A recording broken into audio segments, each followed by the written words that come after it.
Hi guys, welcome back to the We Run on Coffee podcast with Marissa and Arika. And we're here for Marissa Hour today. So if you guys know, that means that Arika has no idea what I'm going to talk about today. No clue. Do you have any ideas? Literally no, but I do assume that this is going to kick off our spooky season of just all of our fall and spooky episodes. But other than that, like, I literally have no clue. I don't know. Yeah, I was going to tell you that there's something in frame that is like going to give you a sneak peek. Is it your shirt? Yeah. It is my shirt. Yeah! So I am wearing a shirt that says true crime all the time. It's so it's a cute. True crime story today. I love it. You guys need the shirt. It's so cute. I actually got it from an Instagram giveaway. I entered one for this like apparel brand that I like. It's called Murder Apparel, and they just have like a bunch of spooky t-shirts. Yeah. And I entered the giveaway and I got a $100 gift card. And shoot. I bought this shirt and like two others and then like a crew neck. That's so cute. Wait, is one of them your ghost one that you have? You have like a ghost or no, skeletons shirt or ghost? The skeletons like skateboarding. Yes. That's so It's cute. not that one. That one I got from You have all the spooky apparel. Urban Outfitters. I love that Yeah, one. I love them. I have like 8 shirts with skeletons on them, and I just love them so much. But the one I'm wearing today is the True Crime All the Time t-shirt, and that means that we're doing a true crime story. Wow. But before we get into it, do you want to start with your updates, or do you want me to start? Okay. Because I've prefaced Arika that I've got some scary updates. You start. I'm too excited to hear these. Okay, so brace yourself. Oh, My boy. first update is that I haven't ran in over a week. Oh, no. Did you get hurt? Because look at this. Oh, no, guys. She's in a boot. No. I'm in a boot. I went last Sunday because my foot has been hurting for like 2 weeks. Uh-huh. And it's not broken and it's not stress fractured, but they think I have a foot sprain. So that could take like 3 to 6 weeks to heal. Oh, no. But it's starting to feel better. I might try and go on a small run tomorrow. Mm-hmm. No way. Dude. Yeah. Are you guys still going to run? The marathon? Well, we did pay $200 for each of us to enter this. Oh my God. It was $200 total, so I think we have to. Yeah, that's crazy. Oh my gosh, that's so sad. I know. It's so sad. Rip but Marissa's foot. it's starting to feel better. And I'm hoping that tomorrow I might be able to like do like a small 1 mile run and see how I feel. Oh my God, I hope. But I'm not sure yet. I hope you guys can run. This is so depressing. I know. I'm so sad. But that's my sad update. Okay. But I do have some happy ones. Okay. So last Sunday, after I went to the doctor and got my foot in a boot, I went to the mall with Kyle and we bought our wedding bands. Whoa, that's really exciting. That is kind of so random. I just kind of forget about that. I forget you get wedding bands, you know? Yeah, so we went and bought our wedding bands. Kyle's already came in. I actually sent out my engagement ring to get resized with the wedding band, so I don't have my ring right now. Yeah. And I haven't had it for a week, and it's not supposed to come in until next Sunday, which is really sad because the bridal shower is next Sunday. And I don't know if I'll have it in time. Oh, that's so sad. But that's exciting, though, because, you know, you want it to fit and look good. Yeah. Oh, my gosh. Wait, I can't wait to see what they look like. How cute. Yeah, and we're not going to show anybody until the actual wedding. Yes, that's so good. It's a surprise. I love that. What else have I done? Those are like my 2 biggest updates. Yesterday, Kyle and I went to the Bengals preseason football game. It was so hot. It was 95 degrees. Oh my gosh. It was unbearably hot, and they lost. So we suffered through the heat for nothing. That hurts. That hurts really bad. And then that was like all day yesterday.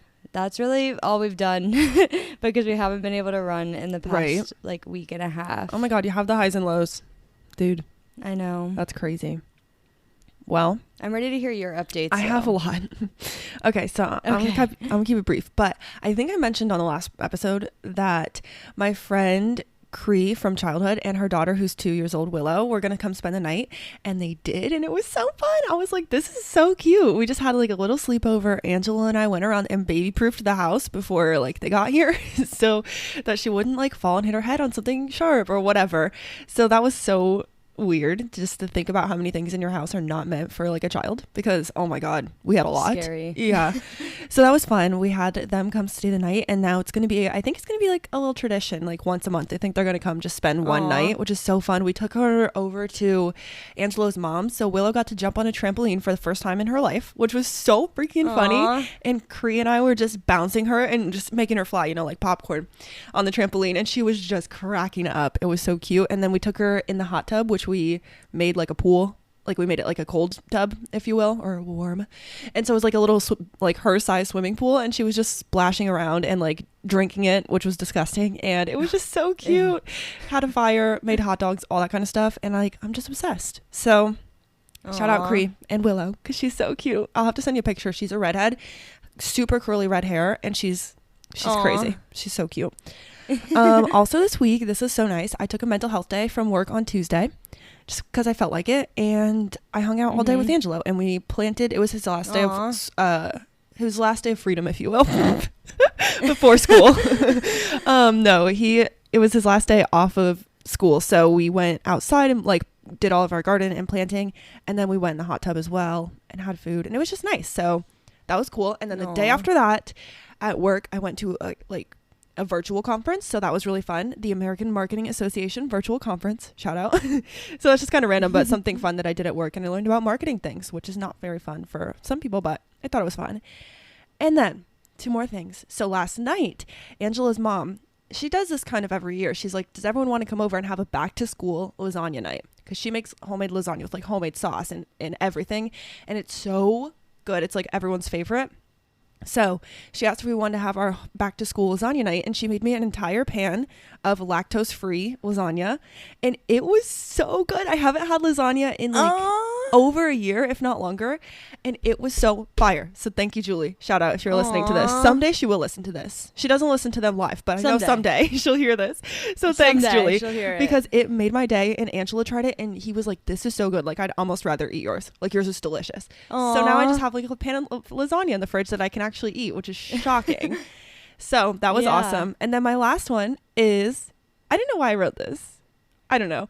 I feel like I told you this already, but I can't remember, but I'll tell the podcast. Maybe they don't know. If you've been listening, guys, if you're OG, you know that we've been having this back and forth, me and Marissa, about whether or not we're visiting her for Thanksgiving, and it's finally official. Okay. So I just wrote that down because I wanted to share with everybody. We're officially going for Thanksgiving to DC, and I'm so excited because we haven't been there in a minute, and we haven't gotten to see their new apartment. Although we did see the outside. Yay. But not the inside. Yeah. We're not going to be having Thanksgiving here, right, unfortunately. Too many stairs. Because we live on the 4th floor. Literally. And we have grandparents coming. So that's a little bit mean to make make Oma just walk up 4 flights of stairs. Literally. That's horrible.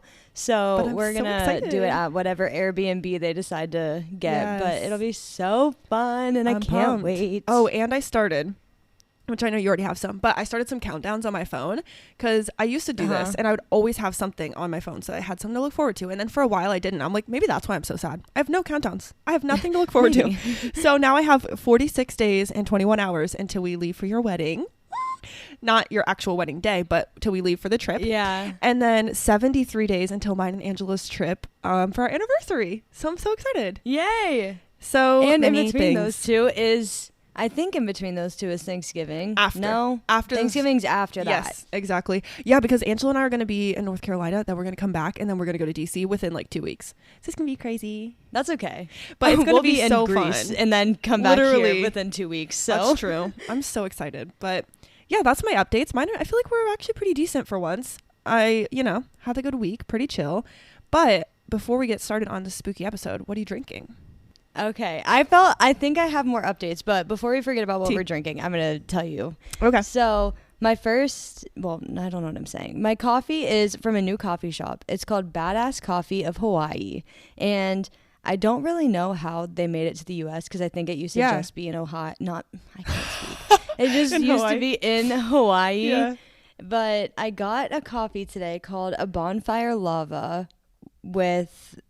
Wait, no, the lava is the cold foam, I guess. Oh, I'm figuring this out. Okay. But it is the size is a big kahuna, which just means that it's 24 ounces instead of 16 ounces. That's cute. And it comes with toasted marshmallow, macadamia nut, and dark chocolate swirl topped with toasted marshmallow, cold lava, and graham cracker crumble. Oh my God. That sounds great.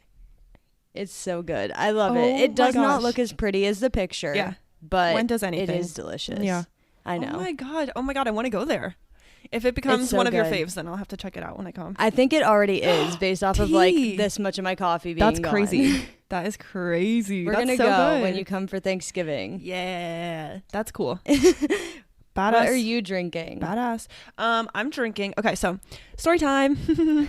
Earlier in the week, Marissa texted me a little picture of this Chobani oat creamer. Was it Chobani? Wait, no. Califia Farms. No. Sorry. Califia Farms oat creamer. And it's caramel apple crumble.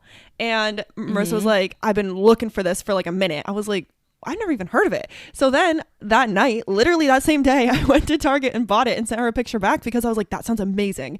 And I've been drinking it ever since. I like it. So I am drinking. It's so good. I still did a little brown sugar in my espresso. So I made a little brown sugar shot and then I used the creamer and oat milk. And that's what I'm drinking. And it's so good. I love it. With the brown sugar, it really tastes like a treat. I can't tell if my Nespresso pods are like old and they taste bad or if my coffee machine needs to be like descaled or something because every time I drink it, my coffee tastes bad. No. And I know it's not the milk because the milk's good. The creamer's like new and I can't figure it out. So I've just been going places and buying coffee, which is unfortunate because coffee is expensive. But literally, I do this on nothing else. But for Nespresso, I literally descale it every 3 months like it says.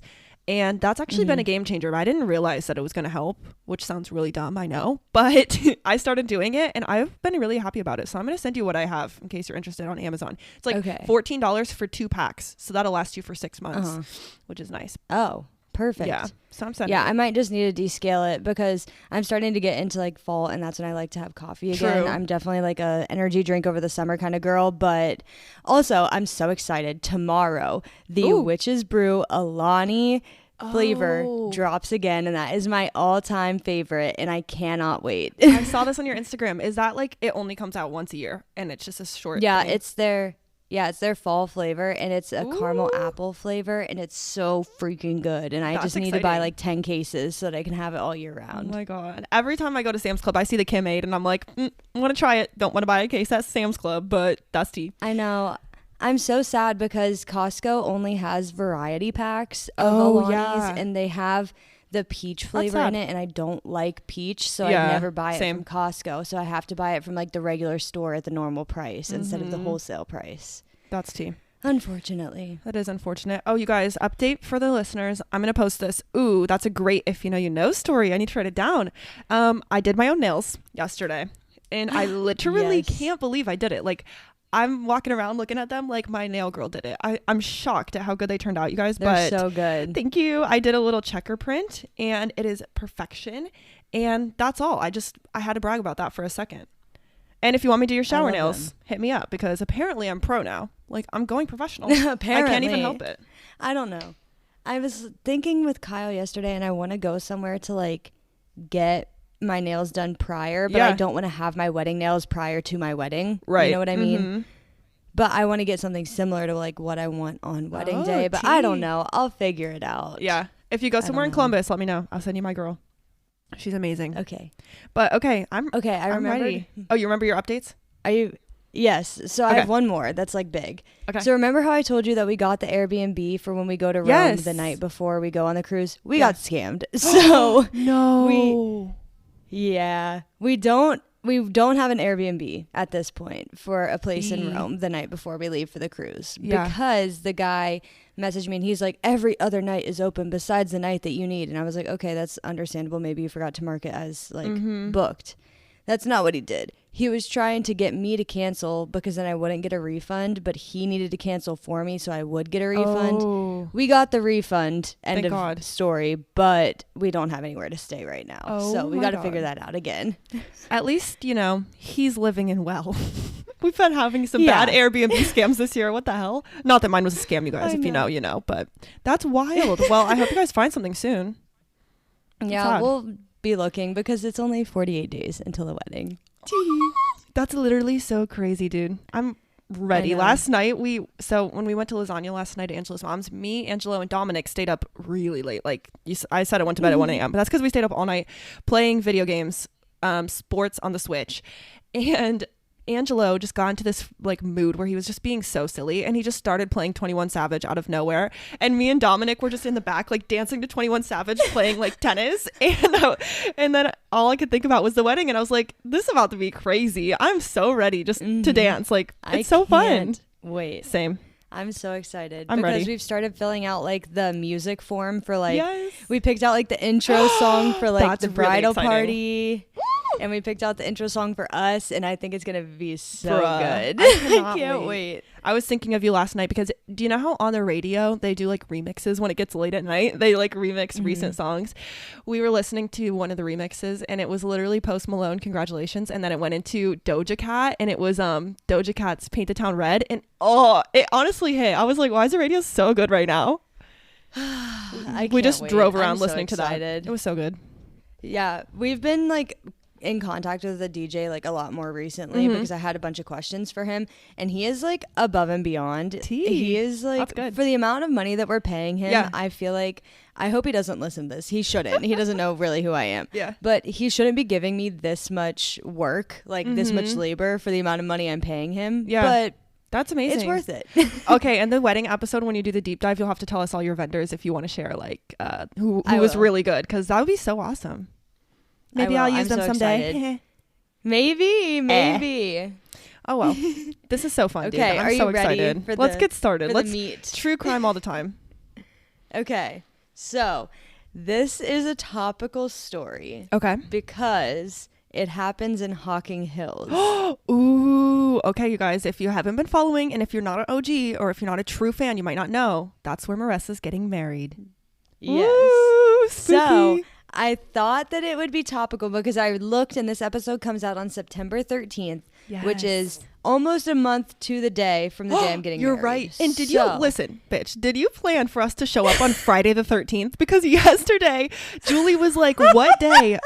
Or what time, you guys, can we get there on Friday? And I said, what day is that? And I looked it up. I said, Friday the 13th. And I said, you guys, she definitely planned that. And Grace was like, oh, she totally did. That's so Marissa. It was funny.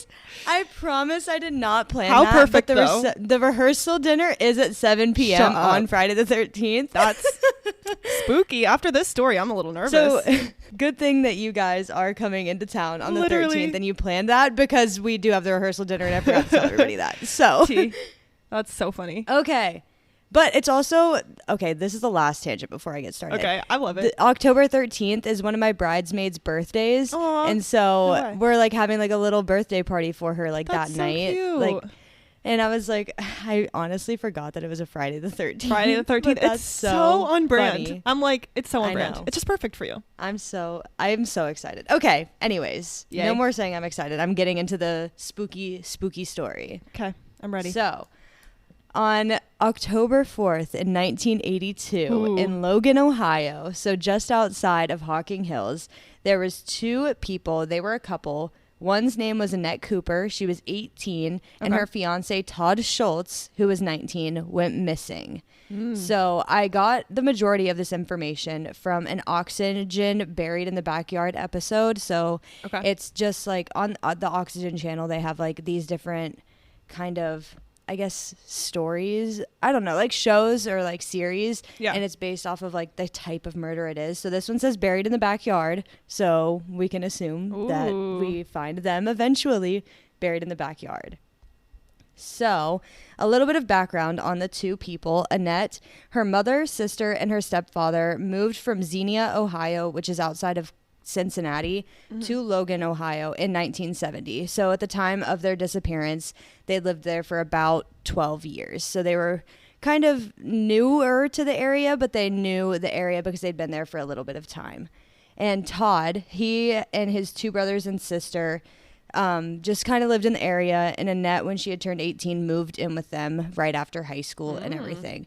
Todd was described as an artist, a dreamer, and a super responsible person. And Annette was similar. She was studying computer science at Hocking College, so just a nearby community college. Smart girly. I know. they were both super smart. They were kind of dreamers. Like they came from like smaller town Ohio, and they were trying to get their lives together and get started. And like I said, they were fiancés to each other. So they were just this is way too topical for you. I know. Wow. Well, good thing me and Kyle don't die at the end of the story. Thank God. Hopefully. Bless. So Annette and Todd enjoyed walking around Logan, Ohio. There's a specific area by the train tracks, by the Hocking River, that they really liked walking around, just down by the river. And they liked doing it late at night, just kind of like a little fall evening. Like I said, this is in October, so during the fall, they just like to walk around in the area and just kind of enjoy the weather and each other's company. Why do I have shivers already? The evening before their disappearance, the couple was heard arguing at Todd's parents' house.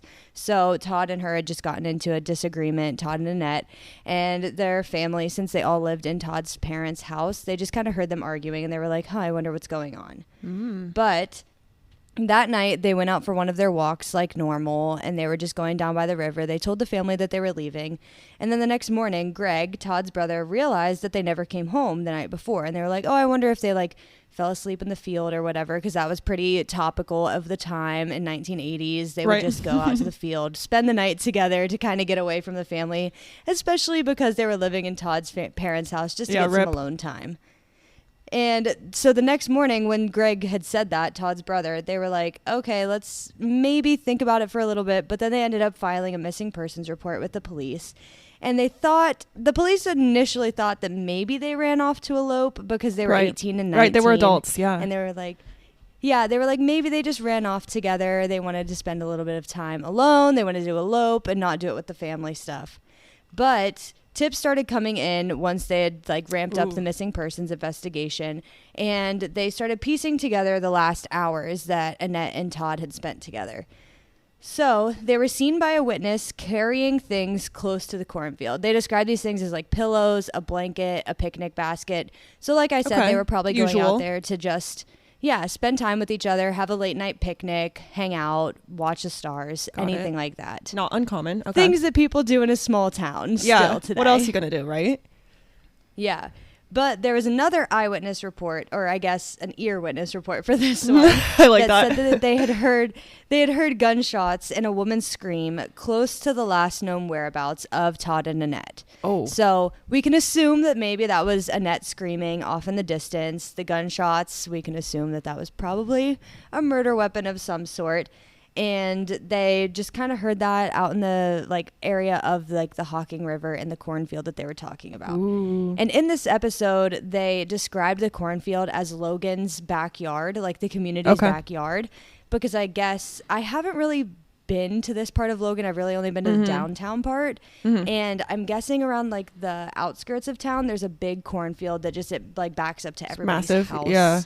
Okay. Yeah, and they just kind of all go and hang out there. So that's why they were referring to it as the community's backyard.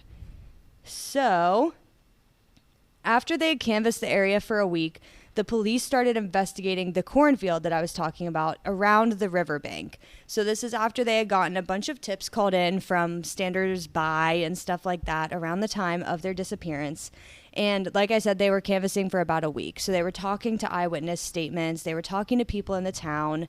They were kind of going around asking family members anything like, hey, have you heard from Annette? So at this point, they've been missing for a week.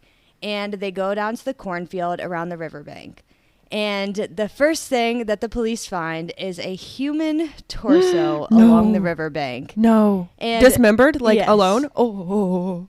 Yes. Oh boy. So all they find is the torso part. So no arms, no legs, no head, just the torso. That's bad. And they were so shocked because Logan, Ohio is still a small town, but they were expecting to see a body, not a torso. Right. They were like, okay, well, if we find, like, we heard gunshots, we're assuming that these people went missing. They didn't run away to elope at this point because there's eyewitness statements saying that they saw them walking out there and that they heard gunshots and screams and everything. So they're like, oh, we're expecting to find like a buried body. Nope, they find a dismembered torso in the backyard of the community. Oh my And gosh. a few minutes later, they find another torso. And they said that they were unclothed, but they were very obviously one male torso and one female torso.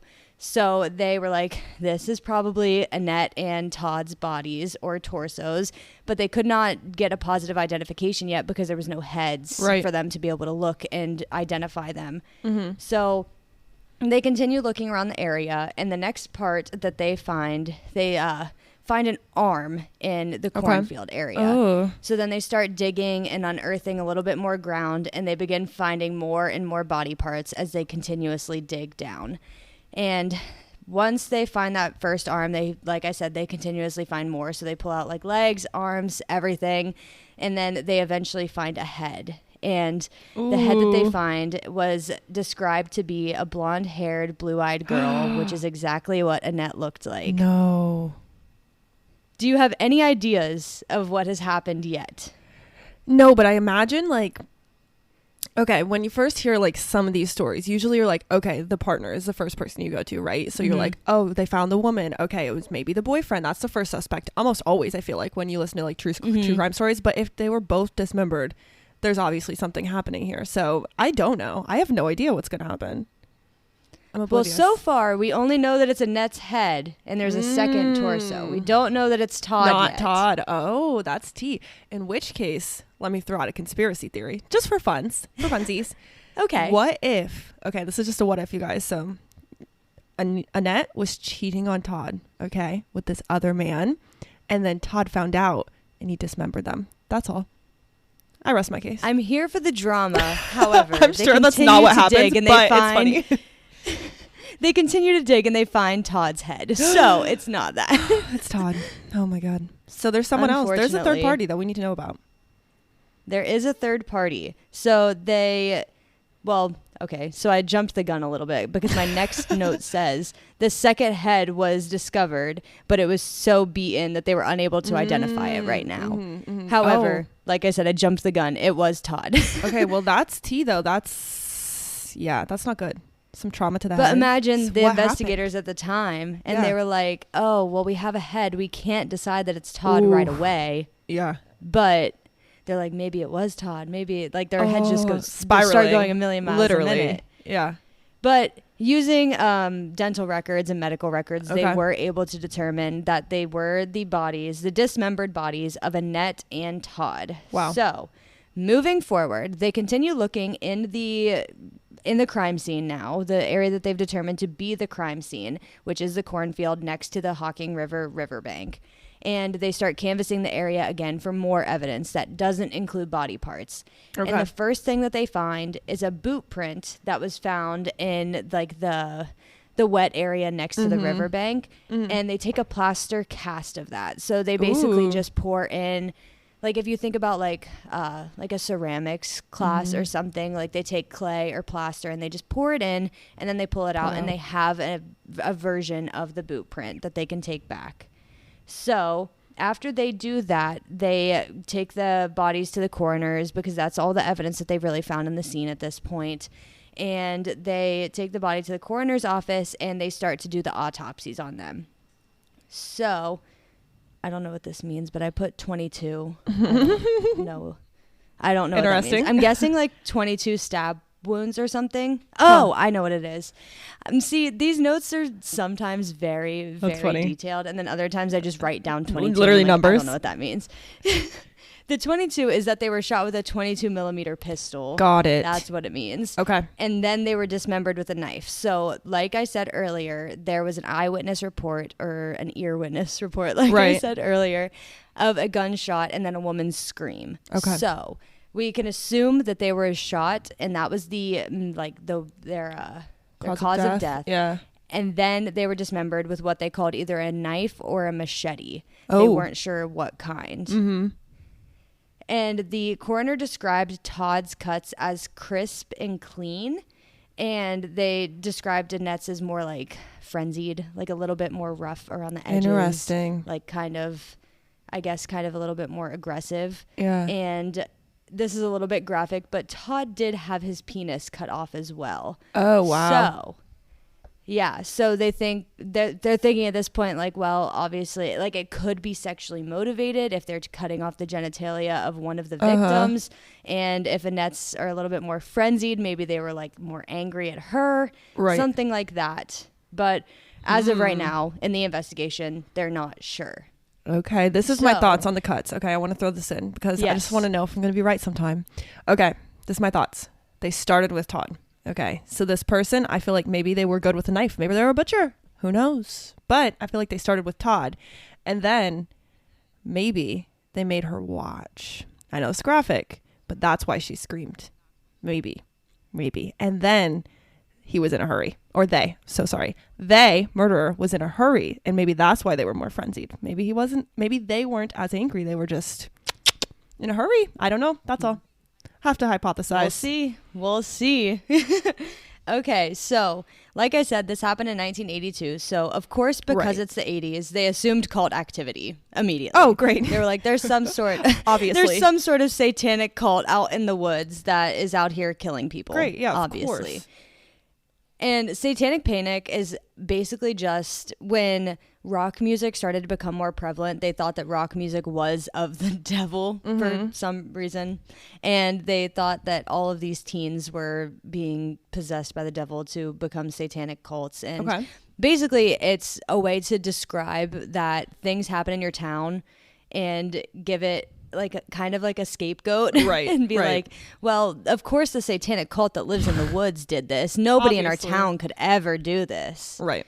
But they start thinking satanic panic. They think it's ritualistic because it's around Halloween. They're like, maybe people are like out here like offering up the bodies to the devil. I don't know, but anyways, there was no evidence of cult killings found. They didn't find any like cult artifacts or satanic artifacts out in the area of the like crime scene. But because it was so close to Halloween and because they weren't able to determine who had committed these murders, they postponed trick or treat, of course, they were like, let's not let the kids go out. Find body parts, literally. Yeah, exactly. So the next part is the funeral. So the whole town comes to memorialize Todd and Annette and kind of share their remorse and their mourning together, including all of Todd's family. However, Annette's mother and her stepfather, Dale, do not come to the funeral. That's odd. So, Dale, I'm looking at you, my friend. Okay, wait. Maybe. Pause. Did they ever look in the water for any evidence or no? They did. They did look through the water, but all they were able to find was the body parts along the riverbanks. Got it. So no weapon has been located. Interesting. No, not yet. So, like I said, Annette's mother and her stepfather, Dale, did not come to the funeral. And Greg, Todd's brother, starts to like feel really weird about this. The way that in the Oxygen show, it seemed like Greg was the older brother. I'm not exactly sure if that's true. I didn't look up to see, but he seemed like super protective and he seemed like he wanted to like get the investigation going. He was like, what happened to my brother? Let's see what happened to Annette. Let's figure it out. So he starts like asking questions and he's like, what the heck is happening? Like he didn't come. He talks to his family and he was like, why did Annette move in with us? And why didn't her family come to the funeral? Right. Like, what is happening? So Greg starts asking these questions and he learns why Annette moved in the first place. So his family, so his mom and dad, Todd's parents as well, they talk to Greg about this and they're like, oh, Annette moved in because her stepfather Dale had been sexually assaulting her since she was 12. Oh my God. And she was 18, remember, at the time of her death. So he had been molesting her for the entirety of the time that they had really lived together. And so he was like, wow, that's weird. I think Dale did this because, like I said, it was kind of a sexually motivated crime. They cut off the genitalia of Todd, and it was like really frenzied of an attack on Annette and how they had dismembered her. So it seemed like it was some sort of like crime of passion. Like Dale was coming to, like, I don't know, cut up them and like prove that Annette was like his or something. Really weird situation. So the detectives ask Dale, they're like, hey, where were you at the time of the crime? They start investigating him because Greg has really put out these like feelers of Dale is suspicious. Like, we don't like Dale. Like, we think he did it. So he said that he was at home and every single day after work, he liked to get naked and read the newspapers after work in his chair. Okay, Dale. Which I wrote in parentheses, ew. Literally, because ew. The fuck? First off, you're just subjecting your family to you being naked on the couch every day. Why? That's weird. But anyways, they were like, okay, whatever. This is weird. Maybe he really just wanted to say that to the police out loud. He really just wanted to be like, yeah, he did. I'm naked after work. Ew. That's like literally all he said. He was like, yeah, I came home, I got naked, and I read the newspaper. So I obviously couldn't have killed Annette and Todd. Ew. Because I was naked on the couch. Like, of course. So Annette felt like she had to run away because she was being subjected to this every day after school. She would come home, Dale would come home from work, and she was like, he's naked, I don't know what to do. And they start being suspicious, like I said earlier, that Dale wanted her dead because he was jealous of Todd and that he couldn't have this innocent little girl, Annette, to himself, which is disgusting. Right. Dale denied that he had any part in the death, but he was still the strongest suspect as determined by the detectives and the police in Logan. So they bring him a warrant and they're like, hey, can we please look through your house for like any evidence that this is something that you did? So he signed the warrant. He's like, absolutely, you can come into my house. You can look through all of my stuff. He's being super cooperative, which we know from other investigations that's typically either it's super like good evidence that they're being so cooperative because they want to be involved in the investigation, or it means that they are innocent and they have nothing to hide. Yeah. So he signs the warrant. They look around in his house and they find a machete with blood on it. And they think that this could be the thing that they used in the dismemberment. Dale. Right? Okay. I don't know. And then they find a blood-soaked carpet in his house. Jesus. And he blamed skinning a deer on this. Okay. And I said, in parentheses, bruh, why are you skinning a deer in the living room? Literally. Literally on the carpet with your machete. I was like, okay. Yeah. I was like, okay, weird. So they were like, is this human blood? Let's figure it out. Is this a crime scene? And they look at the blood and try and figure it out, and whatever.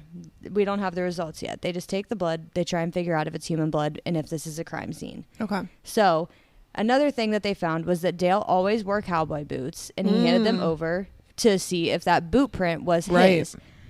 However, the boot print came back inconclusive. They were unable to determine if that was the boot print found at the scene. So that happens sometimes. Things can be similar. They're not able to make a definitive answer. Also could be Todd's boot, question mark? I know. It could be. Yeah. So I wrote down, this is stupid because blood was found. They couldn't do DNA, but they I don't know. I just thought it was stupid because they did have blood typing in the 80s. They didn't have DNA, but they could have at least like looked to see if it was human blood or if it matched the blood type of like Dale or Annette. Yeah. And I thought it was stupid. But I said that they only had the circumstantial evidence to rely on, the inconclusive boot print. So continuing on, Dale gets arrested for the murders because they found the circumstantial evidence. They found the blood and they found the boot and they found a machete. Right. None of it has been proven to be related to the crime, but they said, we think we have enough of circumstantial evidence. Let's go to trial. Okay. So he decides to go to a trial by court, which is not a trial by jury. It is where the judges are the jury. So they'll have a bunch of different judges in here and the judges determine the ruling instead of having your peers come in like a normal jury trial.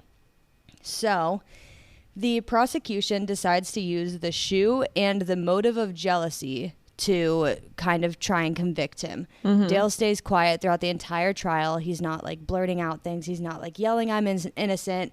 He didn't say anything else. It was a 2-week-long trial, and after 4 hours of deliberation, the judges find him guilty. So after that, he is sentenced to death by lethal injection. Oh, shit. And unfortunately, this is not the end of the story. Oh boy. I'm ready.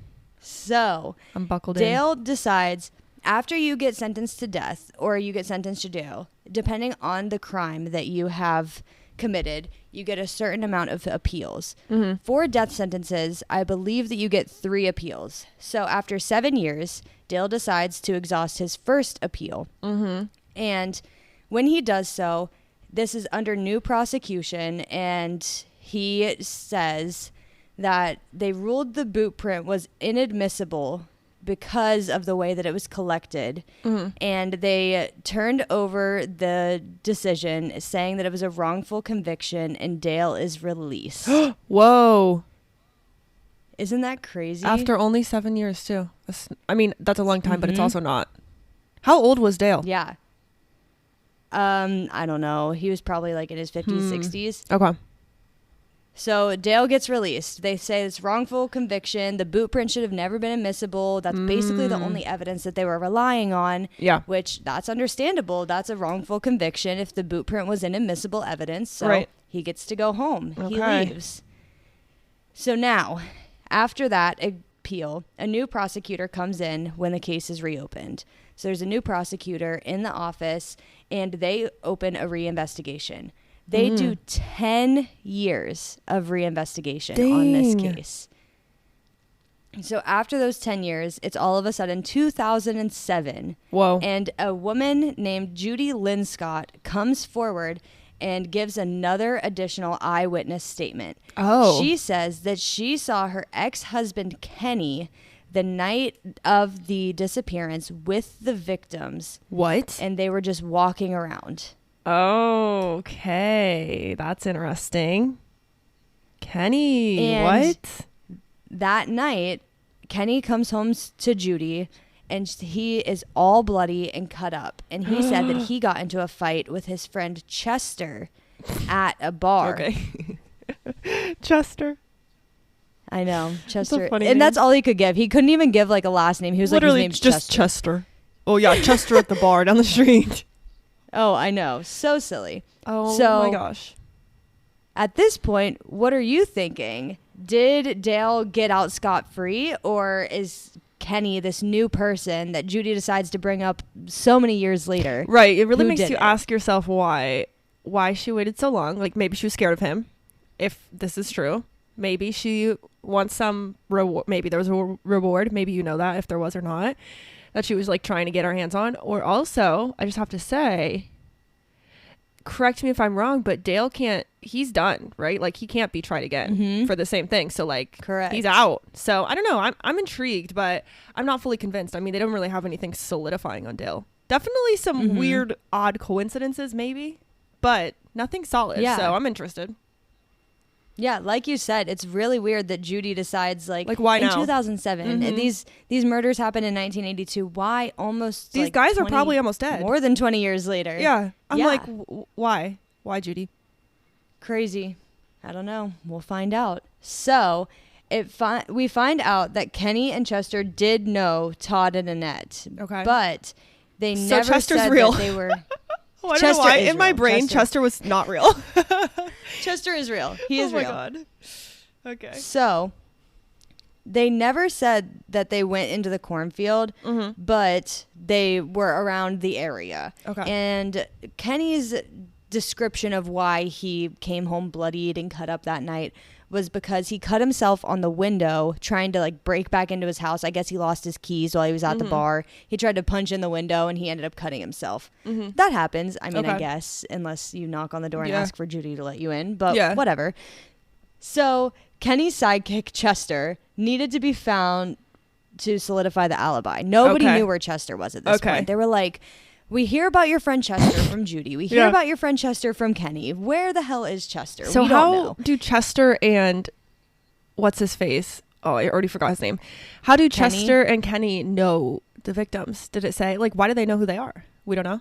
It said that they had just like been partying that night and like interesting. I think it comes up a little bit later, but they were like all drinking together and they had asked Kenny and Chester to like buy weed from them to go and get like high in the field or something. Okay, I guess. So they're not like typical long-time 80s friends. Okay, got it. No. So they need to find Chester to figure out what the heck this alibi is. Like, did they get in a fight? Did he break into the window? How did he get cut up? What was he doing that night? We'll figure it out. So the next thing that happens in the investigation, the police receive a letter from an inmate saying that he feels a little bit guilty about the whole murder and that he feels like he needs to come clean. And later on, Chester they figure got out that this letter... No, the police got this. Oh, the police got it. Okay. Yeah, so they're continuing their investigation. They're just looking through all of the evidence. And then all of a sudden, as they're reopening this investigation, this letter comes in from an inmate. And he's like, I feel a little bit guilty. I feel like I need to get this off my chest. Oh, boy. I need to tell you what happened that night. Yeah. And we find out that this letter comes from the Chester that we've been talking about. Oh, shit, Chester. Yes. So Chester's like, I feel guilty. I need help. Like, I feel like I need to talk about this. So Chester then gets like interviewed by the police because he's like, I need to talk. And he says that Kenny and Chester were drinking all day. And then Todd and Annette found them at that bar, like I was saying, and they wanted to buy weed from them. And they were like, okay, whatever. We'll sell them weed and then let them be on their merry way. Wrong. They follow Ted and Annette. Todd Chester. and Annette. Kenny and Chester follow Todd and Annette into the cornfield after they had bought weed from them. They just start following them. Okay. Chester advances on Annette because he thinks that she's so attractive, and he said, I'm going to have sex with Annette tonight. Oh, boy. Kenny. So that's why they decide to start following them. Yeah. And Annette's like, no, Chester, like, I don't want this. Like, this is Todd. He's my fiance. I love him. I don't want to mess around with you. And then Kenny pulls out a gun, of course, because that's the way to get somebody that's to logical. your friend. Yeah. And then he shoots Todd because Todd starts fighting. So now we find out that the gunshots that they heard was Kenny shooting Todd to shut him up and keep him from fighting his friend Chester because they wanted to have sex with Annette. Okay. And so after they shoot Todd, they then shoot Annette because she's a witness. They're like, well, what the heck do we do with her? She watched us like kill him. We can't leave her alone. So then they do end up shooting and killing Annette. Oh, boy. And then they have their machete that they come over and they start chopping up the bodies with. And that is close to the end. So we find out that the Chester and Kenny are the two that committed these murders, not Dale. So apparently, bruh did skin a deer in the living room. Okay, great. Which is very odd. And apparently he just liked coming home and getting naked. Great. Dale is not a good person because he comes home and gets naked and subjects his whole family to that. And he still did molest Annette for like 10 years. So not a great person. However, he did not commit murder. And the way that they finally get them is that they do a lie detector and it shows that they cannot tell the truth. And they are lying about what happened on the night. They can't get their stories straight. And lie detectors aren't admissible in court. It's just a way for them to show the victim, or not the victims, that the suspects. They ask I can't speak. They ask the suspects questions and they're like, what happened? And then they're like, hey, you just lied. And then it forces them into a confession. Right. So that's kind of what happened in this scenario. And the family was completely on the side that Dale had done this. Todd's family was like, oh, Dale definitely did this. But once they heard the stories and they had those forced confessions out of Kenny and Chester, they completely flipped. And they're like, nope, it's them. We got to put them in jail. Yeah. So they are then arrested and charged with the murders of both Todd Schultz and Annette. What's her last name?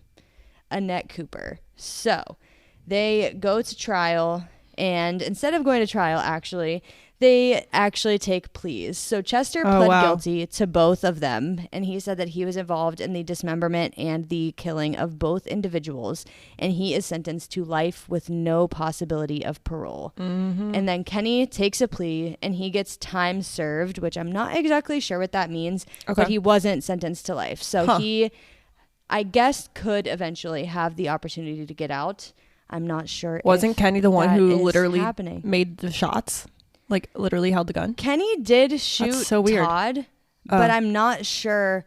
They weren't super specific about their involvement in the murders. They were both kind of just there and they were like, yep, we did it. And we chopped him up. The end. Great.